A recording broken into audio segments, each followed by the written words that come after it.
Yeah, I was preparing with a nice background. You have a very nice background indeed. Thank you.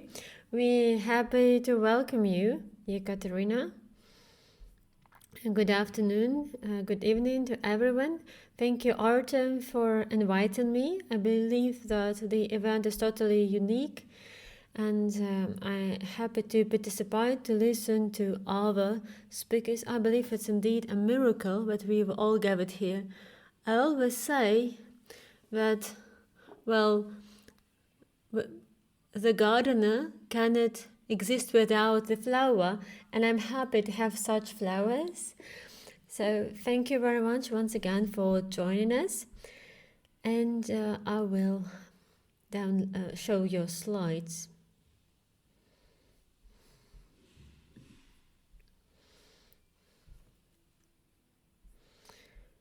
Today I'll be talking about narrative practice. I'll be talking about the narrative therapy, and I'll be talking mostly about such an element of the narrative practice as connections. Narrative practice and narrative therapy is a huge field that is very rich, and it has lots of possibilities. At least I believe so. My whole life, or at least half of my life, half of my real life, I work in the field of narrative practice. I talk with people, I create new instruments to have a possibility to implement those strategies of narrative practice. I also coach and teach, and I believe this is indeed a very large sphere, large field that has lots of unique possibilities. And today, for the first time, using this conference, I'll try to have a very wide overview of narrative practice, and I'll be talking through the prism of connections and resonance. I'll try to navigate the slides better. I hope I will manage. Just give me a second. Well, I believe it works fine. Probably sometimes it's better not to touch something that's already working. Okay, so what is a narrative therapy? I believe we have participants who know and who practice this kind of therapy. But I believe narrative practice can be very, very important for different specialists.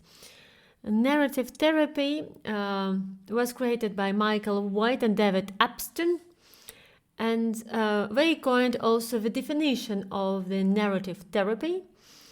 And they believed that this is something, a kind of a practice that is based on the idea that the lives of people, they are always formed in the social context.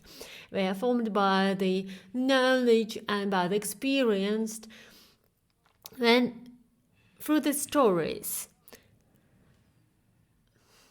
The stories, they help to be aware of experience, to understand the consequences of different actions and so on.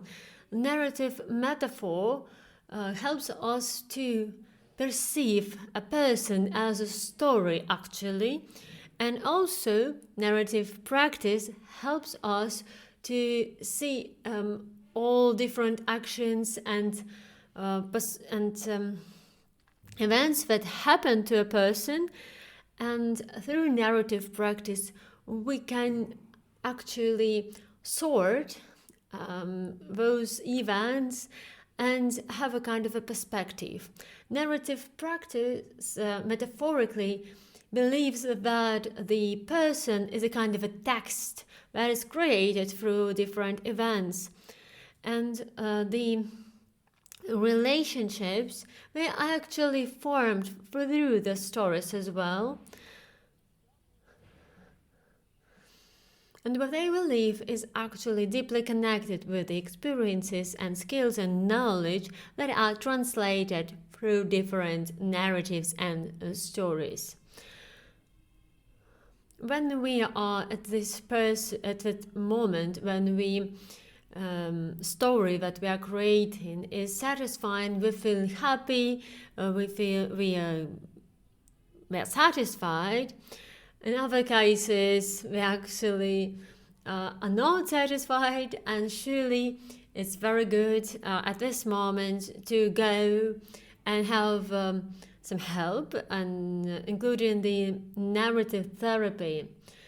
This is a constant search in our life between the story that we create and the context where we are existing. We try to always fit in the context and create new meanings, and at the same time we need to have some distance from the context, from the values that probably exist now. Sometimes a person needs to challenge the values, the lifestyles that are all around. If those lifestyles and values are in kind of an opposition with the inner beliefs of a person. Well, as already said, we are all texts, and we need to be the authors of these texts, but that's not always the case, unfortunately. If we are the authors of our texts of ourselves, then we can rewrite everything because we are the creators. Narrative practice helps us to feel connected and be connected with different values. The notion narrative practice is wider actually, and it's preferable to use with particular notion, not the narrative therapy, because narrative therapy is something that's a bit more narrow, and so those notions can be interchangeably used, but there is a preference to use narrative practice. Well, and if we are talking about connections, what are those connections? How we can transform them? In order to have connections, we need to have some entities. In every particular moment of the time, we have some boundaries, we have some imaginary lines that separate one event from another event in our life. And we always swimming in this sea of events, and we create those imaginary boundaries. We try to name what's happening. For example, we have this conference that has a beginning and an end. We have a conversation with the beginning and with an end. Well, sometimes it seems like it's very evident that every process has the beginning and the end, but it's actually very, very ambiguous. And because there are lots of events that are interconnected. For example, this conference, it began, but there was also a huge preparation period where this boundary exists between the preparation and the beginning. We can redefine it.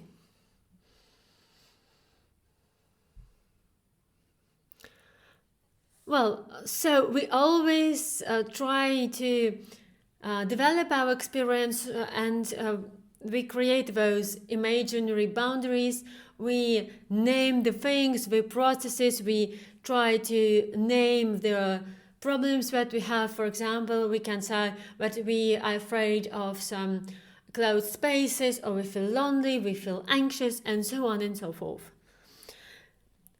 So we create those boundaries, and through this, through naming and creating of those limitations, we actually create experience. So those are not limitations that are actually limiting us, but this is something that help us to structure the reality. And from those parts of the reality, we create our space. And in order for space to be created, we need to create the connections between different events, different parts of the reality. So, in accordance with that idea of a narrative metaphor, where we can create connections? Well, the connections with different episodes of the story. Of the story we are constantly writing.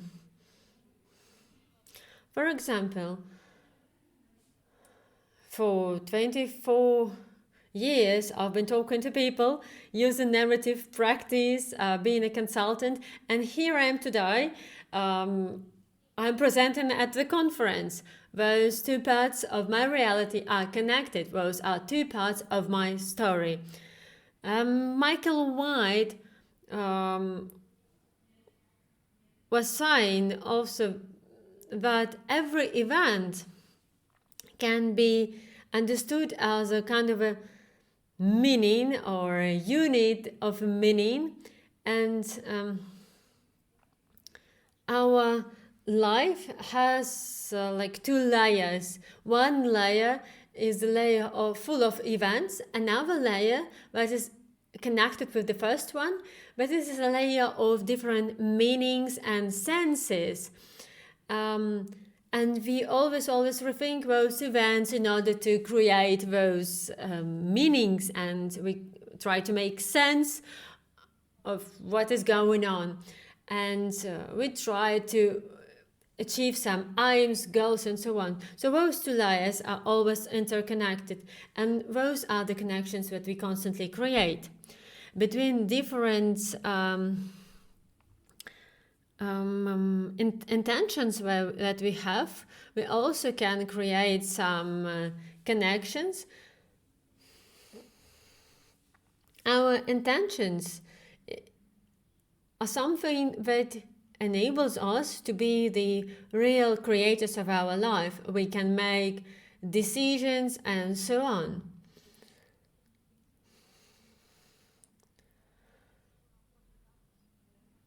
Well, our needs are easy to understand sometimes, the biological and natural needs, but there is something more than that, and this is already something we can constantly influence. We can influence the values, some goals and wishes. What are other connections? Connections between the authors, the people who create the story, and those who witness it. We can also try to make connections between memories. There was a Lord mentioned by the previous speaker. So using the new technologies, we can now better understand neurobiological processes. We can understand how the brain works, and we believe now, many scientists believe, that probably the memory is very flexible and it can change quite deeply. So every new rethinking, every time you retell the stories, you kind of change your memory, and there can be even some disruptions in memories, especially if we're talking about traumas. For example, some experiences, they can be even those events that are not manageable to discuss and to tell because they had such an imprint. Well, and there are lots of other things we can connect. And now going back to this idea of being the creator and of creating the connections, I must mention that we can always create new and new connections. So we are unlimited actually. So without having a particular direction, without some let's say preferences in life, without some proper intentions, we would just stay motionless, because we won't be able to really create connections and structure our reality. We wouldn't be in some certain space and something in a situation that is quite specified. We would be in a kind of a chaos.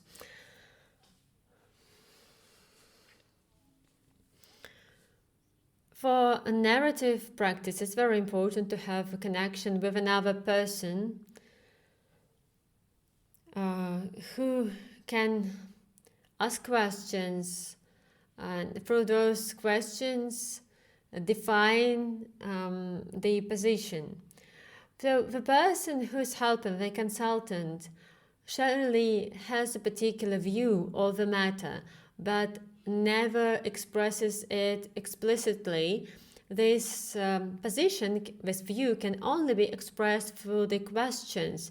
So the person should ask questions about the values of particular experience, and ask questions about the value of particular events for a person who is telling a story.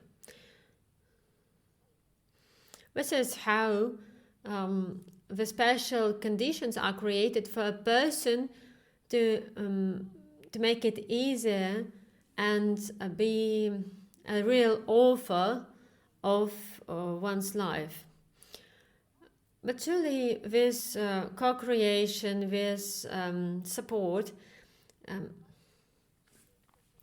is in constant dynamic. And although we all try to be the authors, the creatives of our life, we need to understand that sometimes we can influence more on our life, sometimes less, and it's absolutely natural. And here we can use our imagination, our memory, and use different instruments to have those inner instruments that help us, to support us.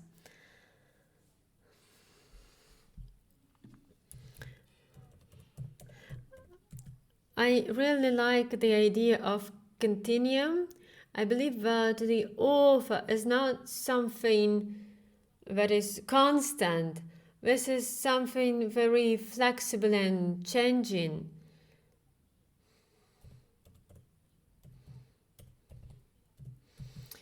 And the author can be very manifold. The author can be really the creator. The author can be the person who monitors, who checks. The author who monitors, he or she can observe the situation in general, and the author who is a real creator, and you can be both of them at the same time, or you can change in the continuity. So the author who is a creator can really even redefine the space and not only monitor different events, but connect them and structure their reality. So this is a general idea. So if we look at the history, taking into the account this idea of the connections, then we believe the story creation is actually the process of selecting different connections. And we constantly redefine the author. And actually, redefining the author is also all about the selection of different connections between events and things and emotions and meanings.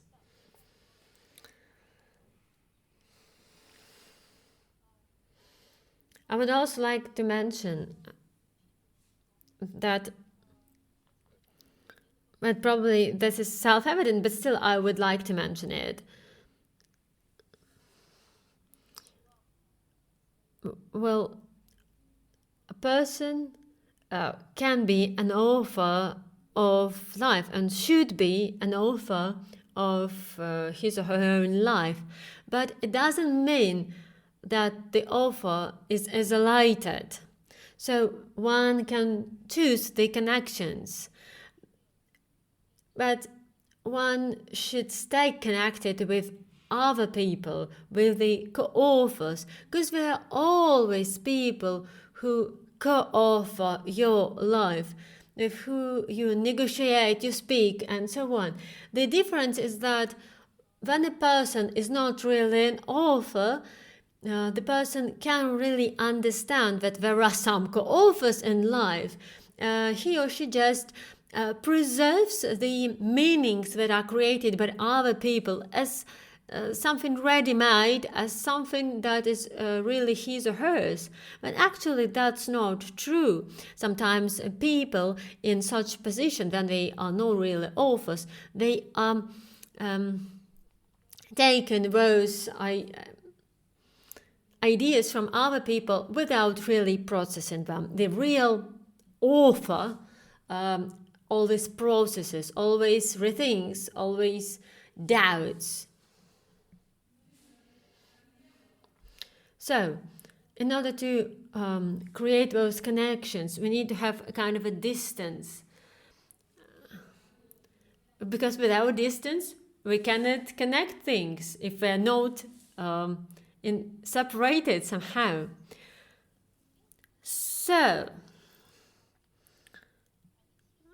we understand that narrative practices, conversations, good questions are all helping a person to really manage properly his or her own life, create the script of his own or her own life, and at the same time create the distance between you, between the person and the world, by creating the connections. And what are the instruments of the narrative practice? We have some general instruments and tools that we can use. They used in all types of narrative practice. I wouldn't tell in detail about every particular type of the instrument, and I urge all my colleagues who are present here today, you can just maybe mention something in the chat. We have the such an instrument as externalization, when you when you kind of separate a person from the problem. So we metaphorically try to imagine that the problem is not within the person. It is somehow not integrated in the person, but those are two separate things, a person and a problem. Then we can create connections with this problem. We can try then to understand it and research it, and we can understand what are the connections of these problems with other events and so on. And we can then rethink the connections that already existed between you and the problem and all the different consequences, events, and whatsoever. And through this, we can understand better what is an attitude of a person to a particular problem and to the consequences of this problem. Because sometimes it's very difficult when you haven't really decided if it's a real problem or not, if it's within you, if you are the problem or actually not.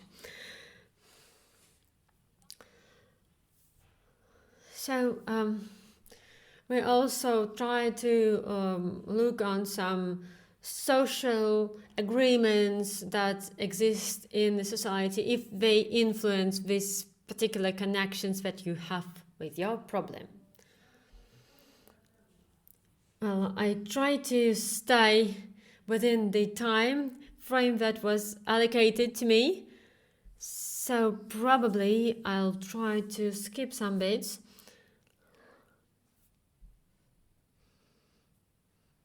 Excuse me, I'll just try to follow the the time.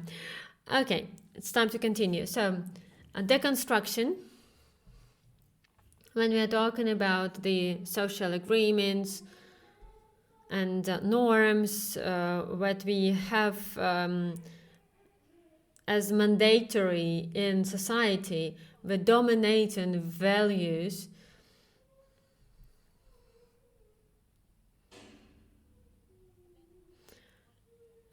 So when we talk about them, we understand that they actually really limiting us. They cannot give us space for real decision making, and it's hard to distance and separate one from those values, from those dominating social ideas. But when we try to separate them through narrative practice, we can create those connections, and we can choose those connections because we already have some experience, and we can really understand if those social norms should be the parts of our identity.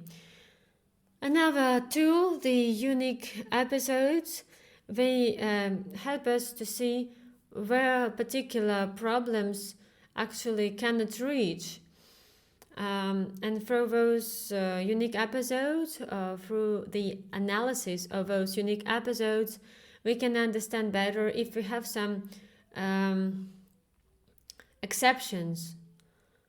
If we have some parts of our lives where the problem cannot reach, and there are different types of the connections of this problem with this particular part of our life. And by using the unique episodes, we can better understand our new values, our additional values that we have. And through these unique episodes, we can redefine the story, probably create the preferable version of ourselves. There's also such a tool that is called remembering. So here you work with memories, and probably you can very define the connections that exist, and by doing so you can decrease the influence on the people. For example, those are all the ideas of Michael White, and you can find more information on those tools at his works. And through remembering, we can also recreate the witnesses of our different unique episodes of our preferable story that we are trying to create. And in this case, our preferable story is not a fantasy anymore. It's really something that's happening, that is being created.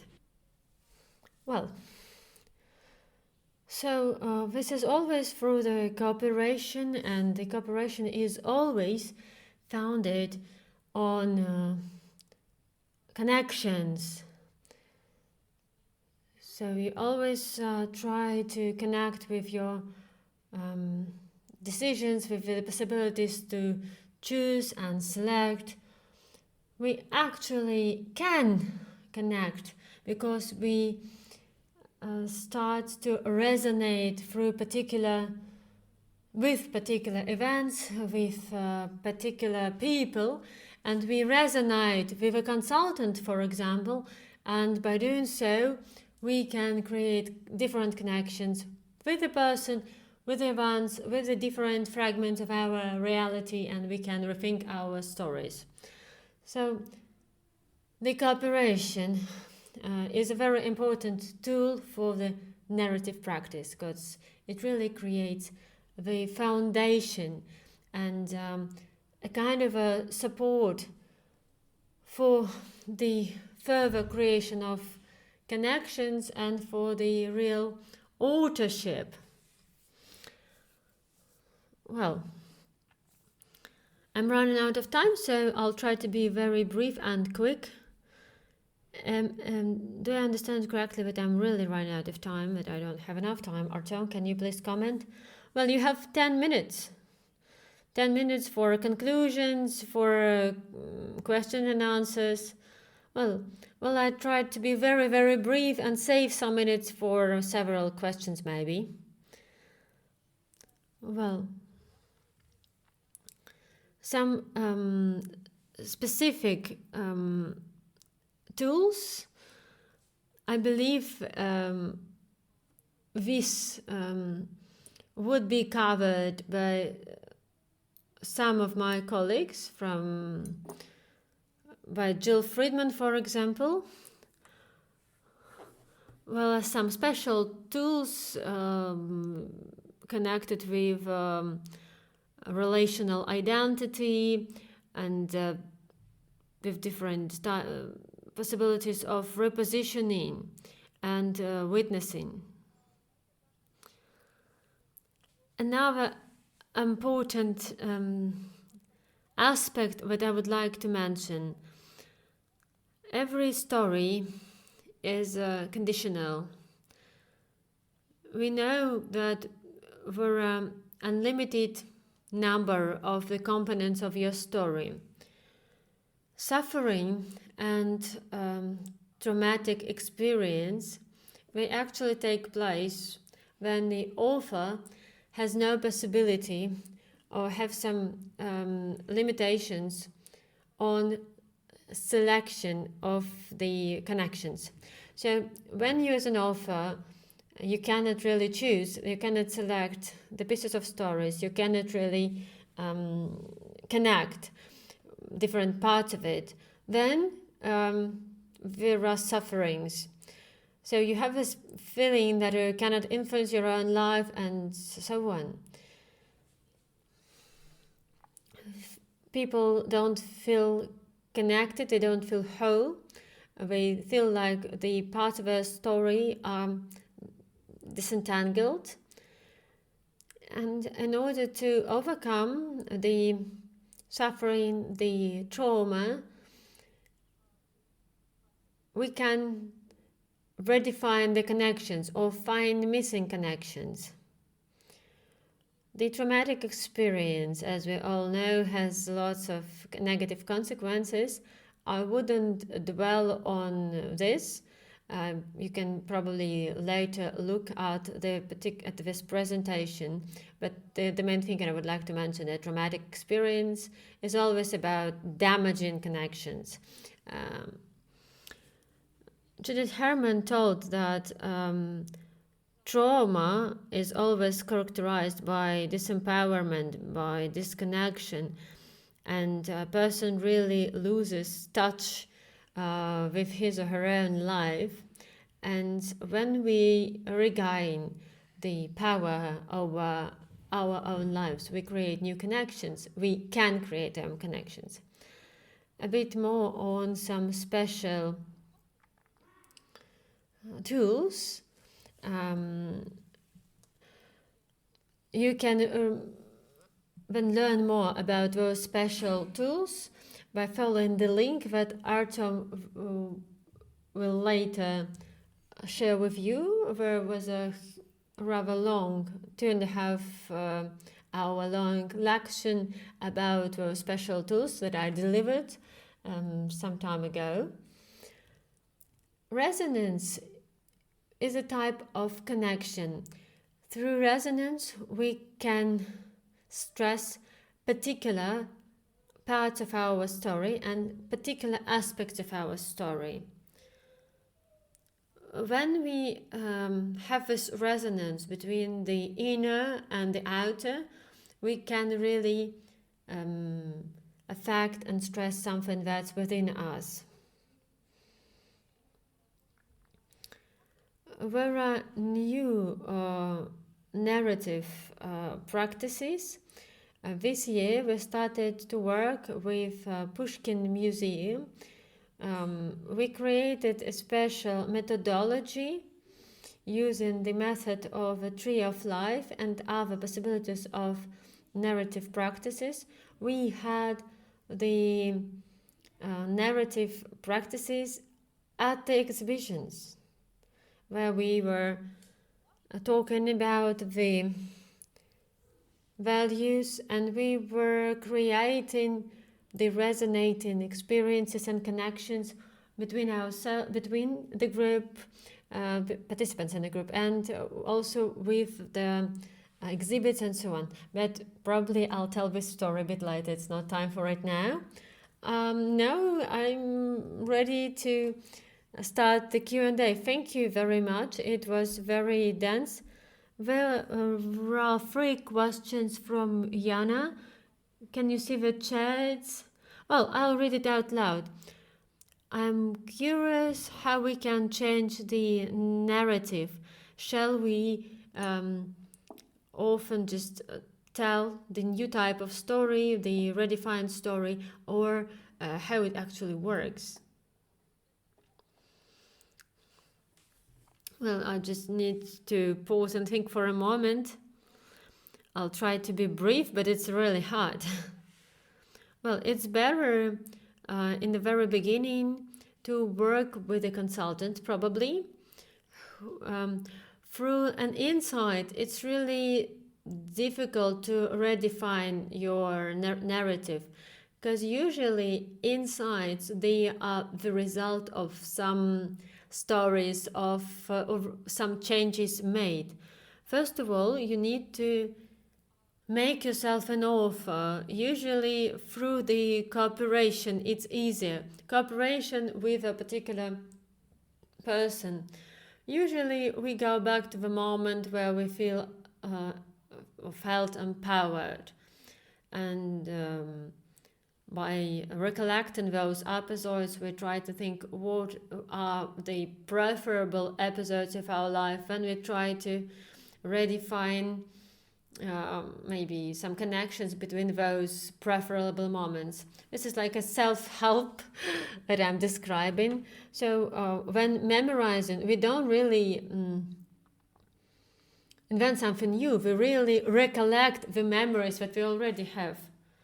It's actually very good principle that we need to use in storytelling. So you're already who you are. You have stories, you have memories. Another interesting question from Jana. Please comment on other questions in the chat. Are there some cases when in the narrative of a person, the person is not the protagonist? Can it be so, or we should always be the protagonists of our stories? Well, the good question. Well,